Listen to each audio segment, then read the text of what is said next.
My daughter hijacked the mic at my retirement party and played a video titled, "Why My Father is the Family's Greatest Mistake," in front of 100 guests.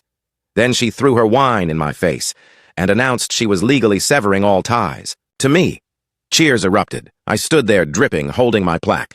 My final moment at Manton Aerospace was public execution. I didn't retire. I was retired. Pushed out. Kicked like an old tire with too much tread left. I'm Kendrick Sloan, 63. I've got calluses older than most of the junior engineers. At Manton Aerospace. 40 years I kept the place from blowing itself to bits, saved their asses more times than I can count. And what do I get? A sad little buffet, a glass plaque, and betrayal so vicious I still hear it echo. Let's rewind. I have 2 kids. Renly's 29, Troy's 24. Their mom, Valerie, left when Troy was 9, ran off with a guy who played bongos and sold vitamins from his car. I kept the kids, I raised them, missed promotions, sold my hunting gear to keep the lights on. I gave them everything, and they spat on it. 3 weeks ago, I got a call from Renly. "Dad, we want to throw you a real party. You deserve it." Her voice was sweet, soft. I hadn't heard her sound like that since middle school. I almost cried. I wanted to believe her. God, I was an idiot. They booked the top-floor lounge at the Manton building. Panoramic views, free bar, catered food, the works. My old supervisor clapped me on the back saying, "You're a damn legend, Sloan." I smiled. I actually smiled. Then Renly tapped her wine glass. "We have a tribute for our father, the man who taught us what not to become." Everyone laughed. The lights dimmed. Projector flicked on. It started like a normal slideshow. Baby pictures, goofy videos, me holding Troy on my shoulders, me teaching Renly to ride a bike. Then, the video glitched. Suddenly, a recording of me yelling, "No, we can't afford it!" Then another clip. Me slamming a cabinet shut. Another, me sitting on the floor sobbing with a bottle of Jack beside me.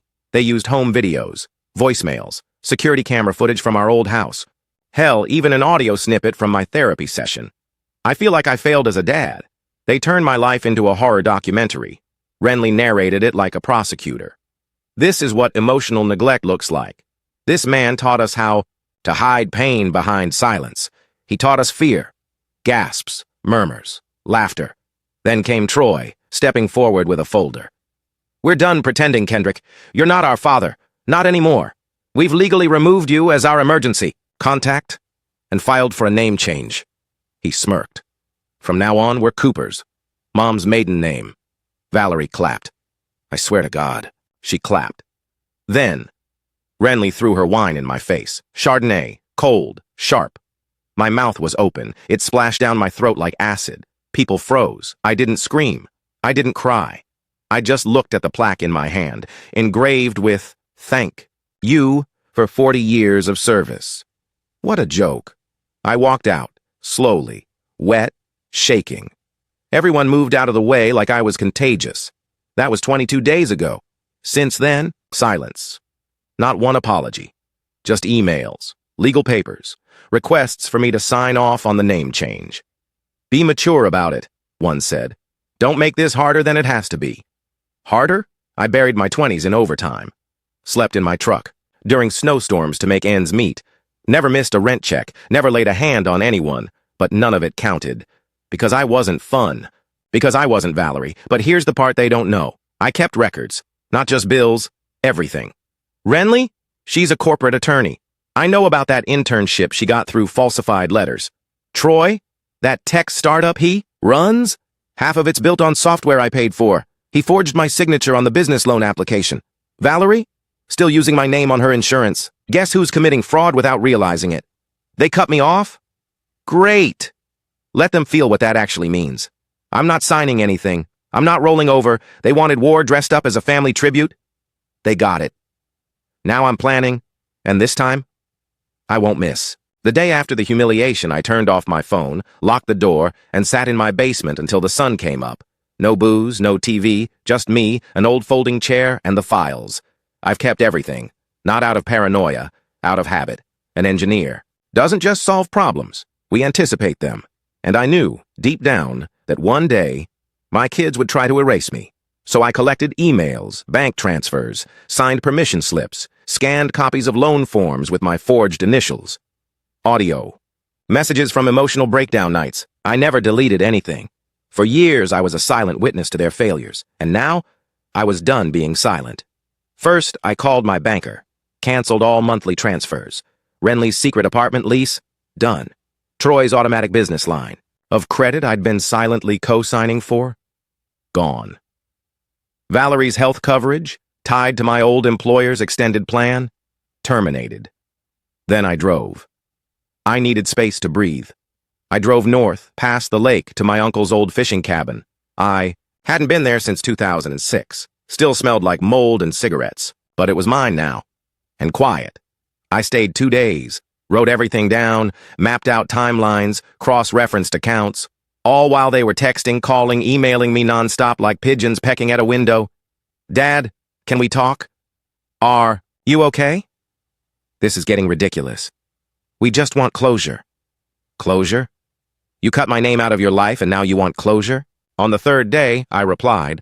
I sent a single message to the family group chat.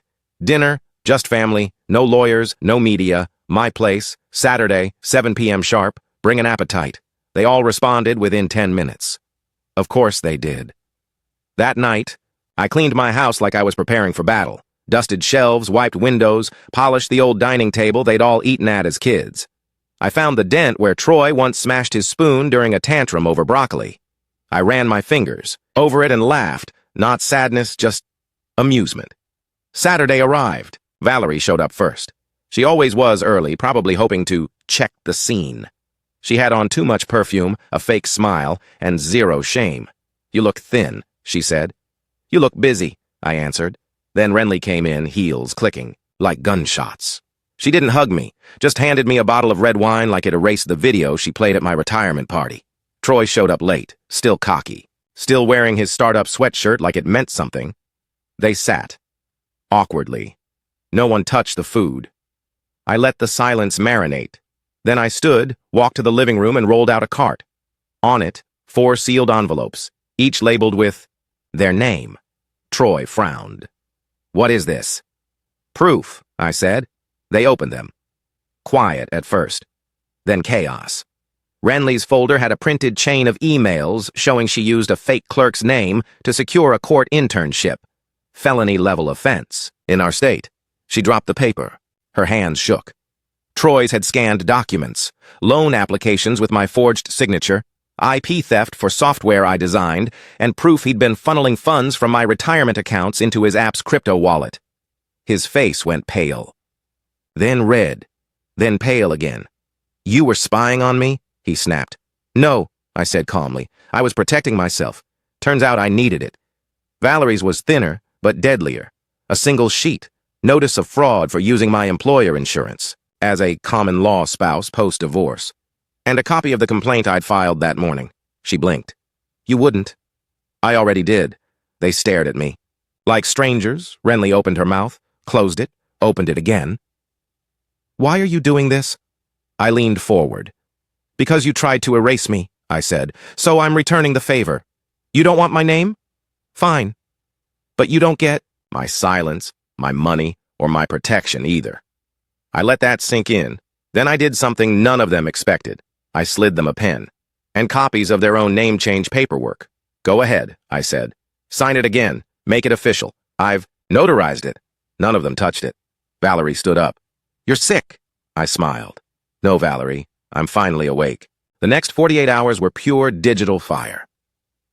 By Sunday night, my email inbox was exploding. Subject lines like, you went too far. We can fix this. Please don't ruin my life. The irony.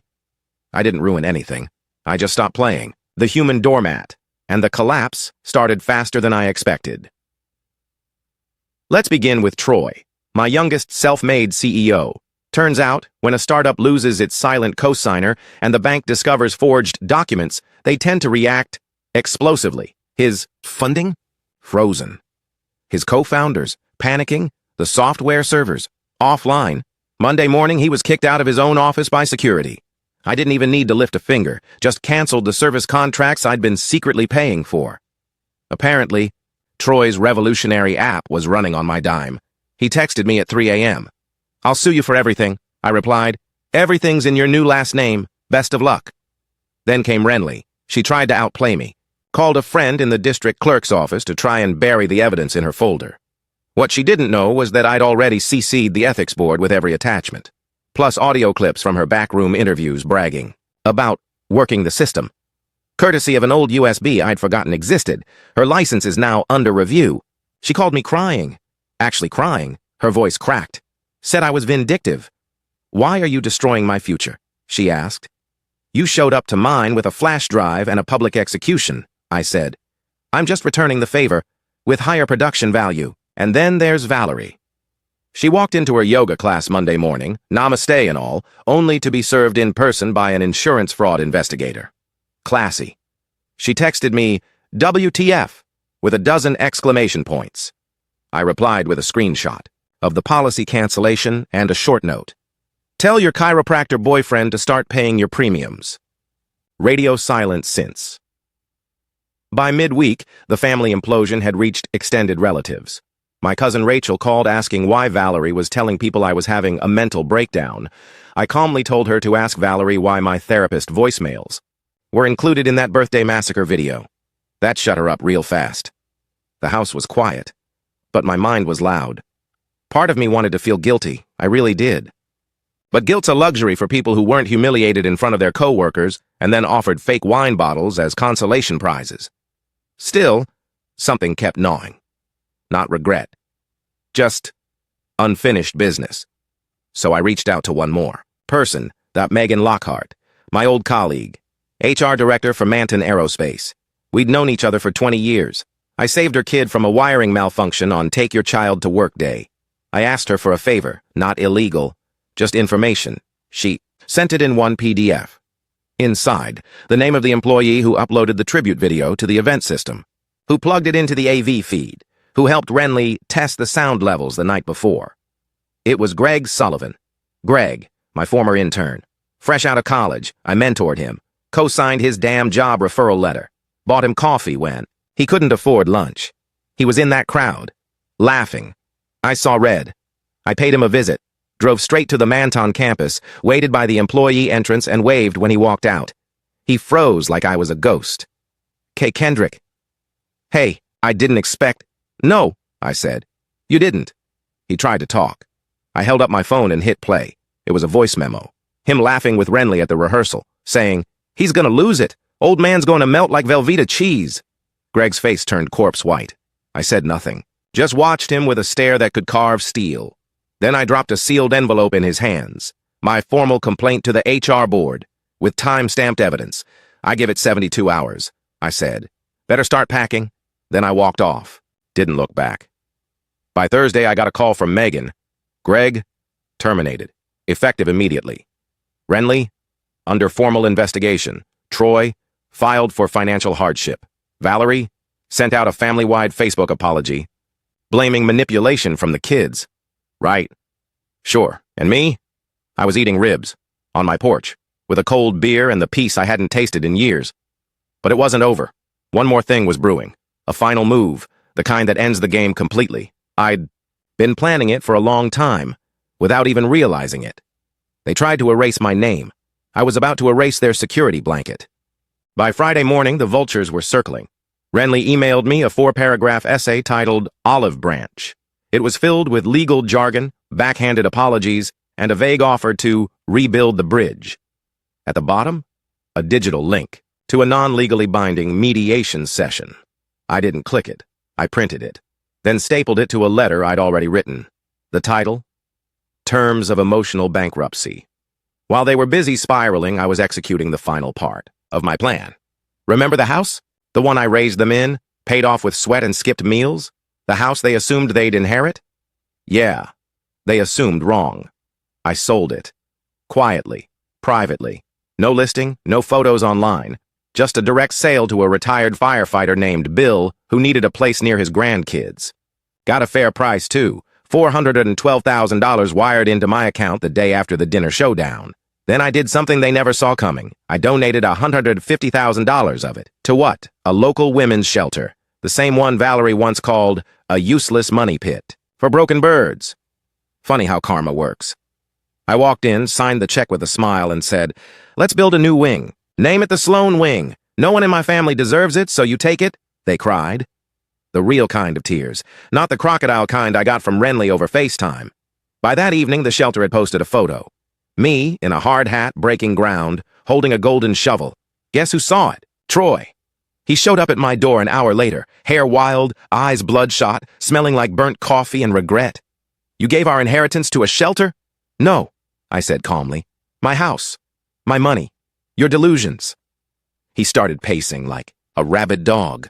"I'm broke. My app is dead. My car is repoed. And you're playing Charity King?" I stood up, slowly, stared him down. "You threw wine in my face at my retirement party, Troy. Then you told 100 people you were ashamed of my name. You don't get to cry about how I spend what you publicly disowned." He screamed. Not a yell. A full-on toddler-style meltdown.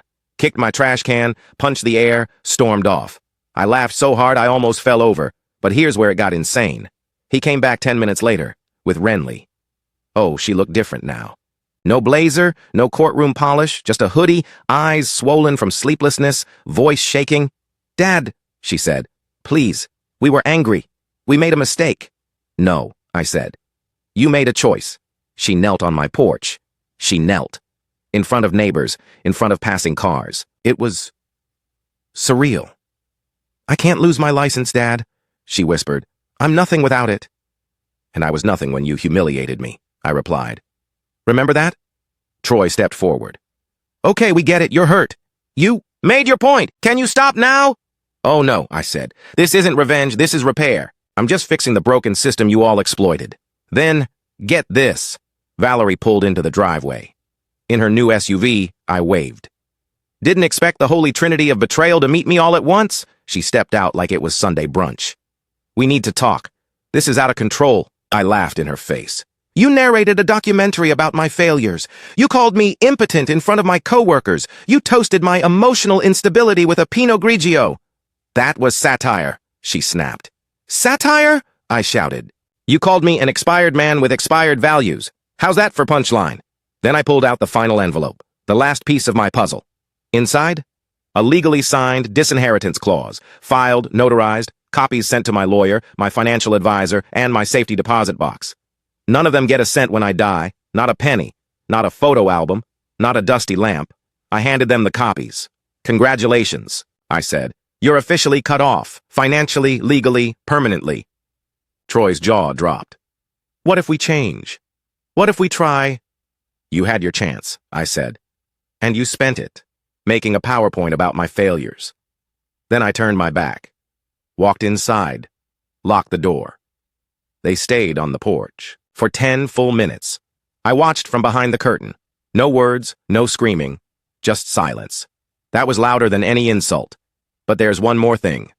I wasn't done. Not until the whole world saw what they did. Not until I hit publish. The door slammed behind me. The silence was electric. I sat at my kitchen table, hands steady, heart pounding like war drums. I opened my laptop, pulled up the folder I'd been curating for weeks. Project Exposure. A digital archive of everything they'd done. Every email, every forged form, every voice memo, every whisper behind my back. It wasn't revenge. It was accountability. And it was going live. I logged into an anonymous blog, pre-written post titled, "How My Children and Ex-Wife Tried to Erase Me and Failed." Within the first hour, 3,000 views. Then it hit Reddit. By midnight, it was viral. The story took off like gasoline on fireworks. Front page of R True Off My Chest, R Pro Revenge, and R Insane Parents, ironically. But the comments, they were biblical. "This is Shakespearean. This man is an icon. Give Kendrick a Netflix series." People weren't just reading, they were angry. Not at me, at them. Screenshots were spreading. People started digging. Twitter threads, TikToks, hashtag Dad Strikes Back. By the next morning, my phone had exploded with friend requests, media messages, podcast invites, even an author offering to ghostwrite a memoir. And then came the fallout. Let's start with Valerie. A neighbor of hers, bless the petty angels, posted a video of her screaming at a FedEx guy for delivering hate mail. She tried to spin the narrative on Facebook, claiming I was an unstable man having a senior breakdown, but people found the video. The one from my retirement party. They posted it. Everywhere. There she was, laughing into the mic, narrating my bedroom failures with a wine glass in hand. TikTok went ballistic. Valerie deleted her Facebook within 36 hours. Her yoga studio suspended her teaching position pending reputation review. The wellness brand she repped dropped her like a hot coal. Next was Troy. He had an investor pitch, scheduled for Thursday. I didn't touch it. But Reddit did. They swarmed his app's page with one-star reviews and comments like, invented by the guy who disowned his dad for clout. I'll keep the bugs. At least they're honest. His co-founders panicked, screenshotted his messages, leaked a few emails of him bragging about the party incident being marketing genius. Boom. Investor dropped him mid-pitch. Boom. App Store flagged the platform. Boom. Startup dead. Troy went offline. Deleted his LinkedIn. I haven't heard a word since.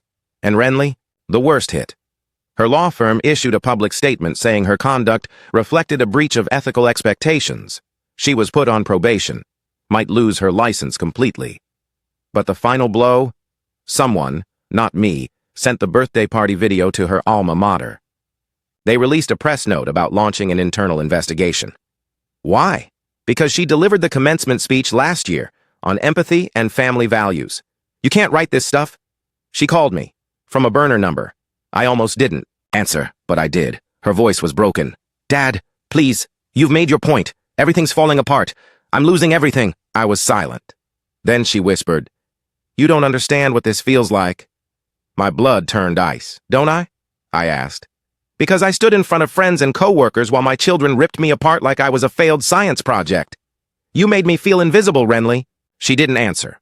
I continued. Now you're feeling the same thing. And you think you're the victim? Her breath caught. A soft sob followed. Then silence. Then the line went dead. I looked around my house. Quiet, peaceful, clean, no noise. No lies, just the faint hum of my old fridge and the gentle breeze from the open window. But I wasn't done yet. There was one person I hadn't spoken to. One piece left on the board. My sister, Marcia. She'd moved to Oregon years ago after a falling out with Valerie. Always said the kids treated me like a wallet with shoes. We hadn't spoken in ages. So I called. When she picked up, her first words were, I read the post, and I've never been prouder to share blood with you. I laughed. A real one, this time. Not bitter, not sarcastic, just real. We talked for hours. She invited me to visit. Said her cabin had a spare room and a garden that needed fixing. I said yes. Because what's a legacy without someone who actually sees it? But before I left town, I had one more move to make. Something beautiful. Something final. The grand finale. I left town at sunrise. No warning, no note. Just packed my duffel bag, turned the key, and pulled away from the house that had held 4 decades of blood, noise, and betrayal. I didn't look back, not once. Marcia's cabin was deep in the Oregon. Woods, pine trees, cold air. Real silence, the kind you feel in your bones. I'd forgotten what that sounded like. She welcomed me like no time had passed. Room's ready, she said. Whiskey's poured. We talked for hours. About childhood. About love. About loss. She told me the truth everyone else was too polite to say. You gave too much to people who gave you nothing. And I finally believed it. That night, I opened my laptop. One last task. I logged into the project exposure archive and clicked download. All. Everything. Files, documents, screenshots, videos, backups, compressed into a single encrypted file. I labeled it Kendrick Sloan Legacy.zip. Then I uploaded it to a scheduled email service. Recipients, Renly, Troy, Valerie, their attorneys. HR at Manton, ethics boards, licensing bureaus, and just for fun. A journalist friend Marcia knew who ran an investigative podcast. The delivery date? 3 years from now. Why? Because I'm not petty. I'm patient. Let them build again. Let them lie, cheat, and pretend it never happened. Let them think they escaped. And just when they're comfortable, boom. Their past comes back like a freight train. I shut the laptop and smiled. Not out of malice, but out of peace. I slept better that night than I had in 20 years. But here's the real twist. 3 days later, I got a letter. An actual handwritten letter in the mail. No return address. Just a wax seal and careful script. Dear Dad, I don't expect forgiveness. I just wanted you to know I get it now. The shame, the loneliness, the silence you carried, it's in me now too. I don't blame you anymore. I blame myself. If you ever want to talk, here's my number. I'll wait.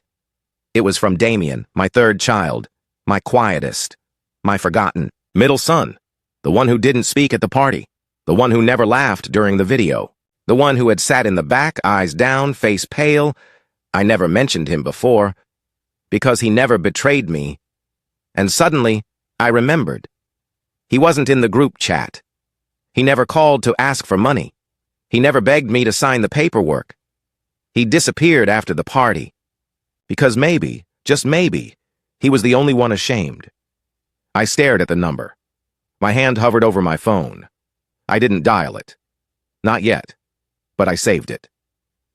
That night, Marcia and I sat on the porch under a sky full of stars. She sipped her tea. I nursed my bourbon. The trees creaked. The wind whispered. "You done burning bridges?" she asked. I chuckled. "No," I said. "I'm building new ones, just making sure they're fireproof this time." The next morning, I booked a hiking trip. Yellowstone, a place I'd always wanted to see. I sent a one-word message to Damien. Maybe. And then, I disappeared again. Not into darkness, into freedom. Because here's the thing they'll never understand. You don't bury a man like me with humiliation. You forge him in it. You sharpen his edges with betrayal. You fuel him with silence. And when he finally rises, you better pray he stays quiet. I didn't. And now, I'm not their father anymore. I'm their legacy, the one they'll never outrun. And here it is, the finale of today's story. Did everything turn out as you imagined? Or did it end unexpectedly? I'd love to hear what you think. Leave your thoughts in the comments below, and let's dive into the discussion together. If this story kept you in suspense, don't forget to give it a thumbs up. And if you haven't signed up yet, what are you waiting for? This is your chance to join an incredible community where exciting new stories unfold every day. Click the subscribe button and turn on notifications to stay up to date. Thanks for your attention and see you on your new adventures.